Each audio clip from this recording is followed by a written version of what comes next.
Breaking news! Something huge is brewing within the Baltimore Ravens organization right now, and if this deal happens in the next few days, it could completely reshape the franchise's future. We're not just talking about a contract. We're not just talking about free agents. We're talking about a chain reaction that could free up salary cap space, trigger aggressive signings, bring back familiar faces, and transform this roster into something far more dangerous than what we saw last season. There's one signature separating the Ravens from total flexibility, a decision that could determine whether this team will go after free agents or stand idly by while other contenders strengthen. And, from what we're hearing, that moment is getting closer. But here's the part nobody's talking about enough. Once this deal is finalized, Baltimore won't just be participating in free agents, it could be controlling them. Before we dive into everything I'm hearing behind the scenes, be sure to hit the like button right now, but only if you're a true Baltimore Ravens fan. And I want to see the true fans in the comments. Leave this one. Go Ravens! My heart beats purple and black. Now let's get straight to what could be one of the most crucial moments of this entire preseason. We are still waiting on that Lamar Jackson extension to be officially announced.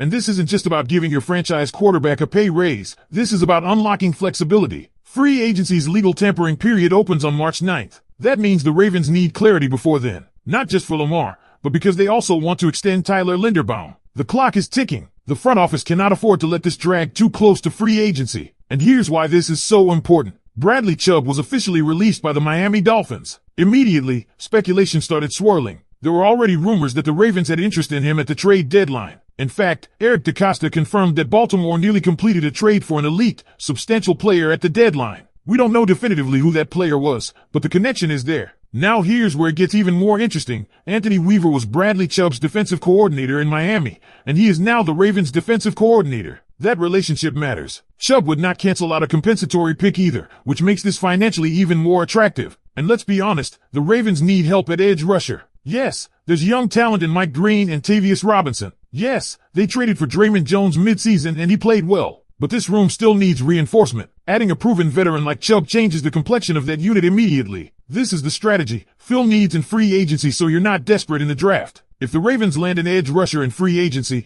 suddenly that first-round pick at 14 becomes flexible. Instead of reaching for a pass rusher, you can take the best player available. You can stack talent. You can build for both now and the future. And it's not just edge. There are veteran guard options like Wyatt Teller, Joel Bitonio, and Isaac Sumalo mentioned as possibilities. There are defensive line options like Franklin Myers. There are cornerback possibilities, including Tariq Woolen and veteran names like Ozier and Tre'Davious White. The theme here is clear. There are options everywhere. But here's another storyline that has fans buzzing. Hollywood Brown. A reunion has been floating around in conversations. Remember, the Ravens traded Hollywood for a first-round pick and drafted Tyler Linderbaum. Now imagine bringing him back on a value contract years later. Since leaving Baltimore, he hasn't had the same featured role. In Baltimore, he was the #1 receiver. With Kansas City, he's been more of a role and depth receiver. That affects his market value. Lamar even posted about Hollywood potentially returning. That shows something important. Lamar is actively recruiting. He appears fully committed to Baltimore. And if this extension gets done, that chemistry between quarterback and receiver could reignite in a new offensive system under Declan Doyle. Speaking of the coaching staff, there's a press conference scheduled with Jesse Minter, Anthony Weaver, and Declan Doyle. This is significant because we haven't heard much from Doyle yet. Meanwhile, Weaver recently spoke on the Lounge podcast about his partnership with Minter.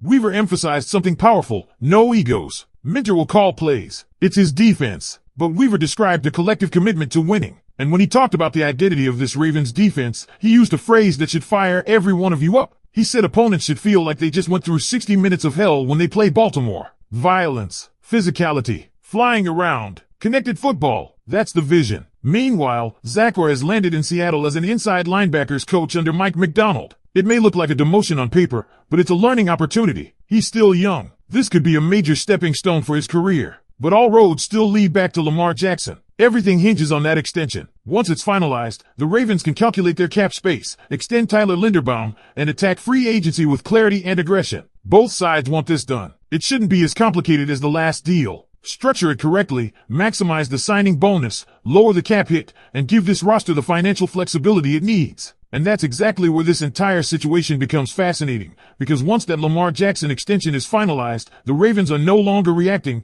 they're dictating the market. Right now, everything feels paused. The organization is waiting for that final structure, the guaranteed language, the cap hit adjustments. But once that pen hits paper, the Ravens can immediately shift into aggressive mode. They'll know exactly how much flexibility they have heading into March 9th. And that's when we could see real movement. Think about how strategic this front office has been. The Ravens love building through the draft. They protect their compensatory picks. They stack selections. They currently project to have a strong number of picks once comps are finalized. That's not accidental. That's calculated roster construction. But here's the key. You don't want to enter the draft desperate. If you handle business in free agency first, you can truly take best player available at 14. You can draft for upside. You can develop. And with a coaching staff that's already being praised for maximizing talent, that becomes even more important. Every person who talks about Jesse Minter highlights his ability to put players in the right position and get the most out of them. That's not just coach speak. There's a real example that was brought up, Ada Faye. In Baltimore, the production never fully matched the athletic profile. The flashes were there. The physical tools were obvious, but the consistency and finishing ability just weren't fully realized. Then he goes to Los Angeles with Minter and suddenly has a career year, especially in the second half of the season. That matters. That shows what proper deployment and coaching adjustments can do. Now imagine applying that philosophy to the current Ravens roster. Imagine what Minter and Anthony Weaver can do with the defensive front if they add another edge piece. Imagine the internal growth from young players when they're put in roles that truly maximize their strengths. Weaver's comments about the identity of this defense weren't just motivational sound bites. 60 minutes of hell isn't just a catchy phrase. It's a blueprint. It's about physical dominance. It's about relentless energy. It's about finishing games with the opponent mentally and physically drained.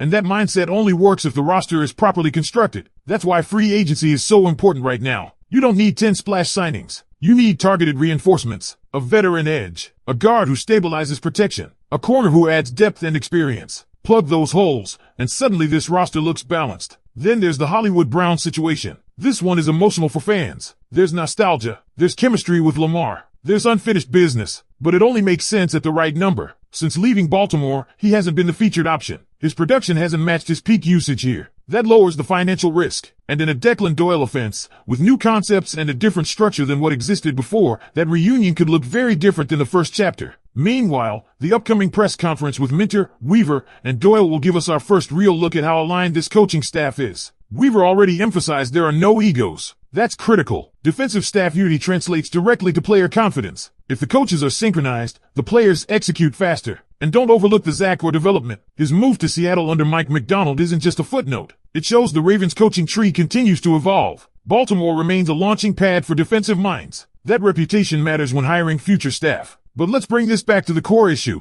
Time. There are roughly 3 weeks until free agency opens. The Ravens cannot afford to let uncertainty linger. The extension needs to happen. Once it does, everything else cascades into motion. And here's what excites me the most. This doesn't feel like the complicated standoff from Lamar's previous deal. This time, it's more about restructuring, raising the number, adjusting guarantees, lowering the cap hit through bonus allocation. Both sides want it done. That's the difference. When your franchise quarterback is actively recruiting and appears committed, that sends a message to the locker room and to potential free agents. This feels like a turning point moment. If the Ravens execute correctly over the next few weeks, finalize Lamar, extend Tyler Linderbaum, add a key veteran or two, and walk into the draft with flexibility, this roster could look deeper, tougher, and more balanced than it did last season. So now I want to hear from you. If the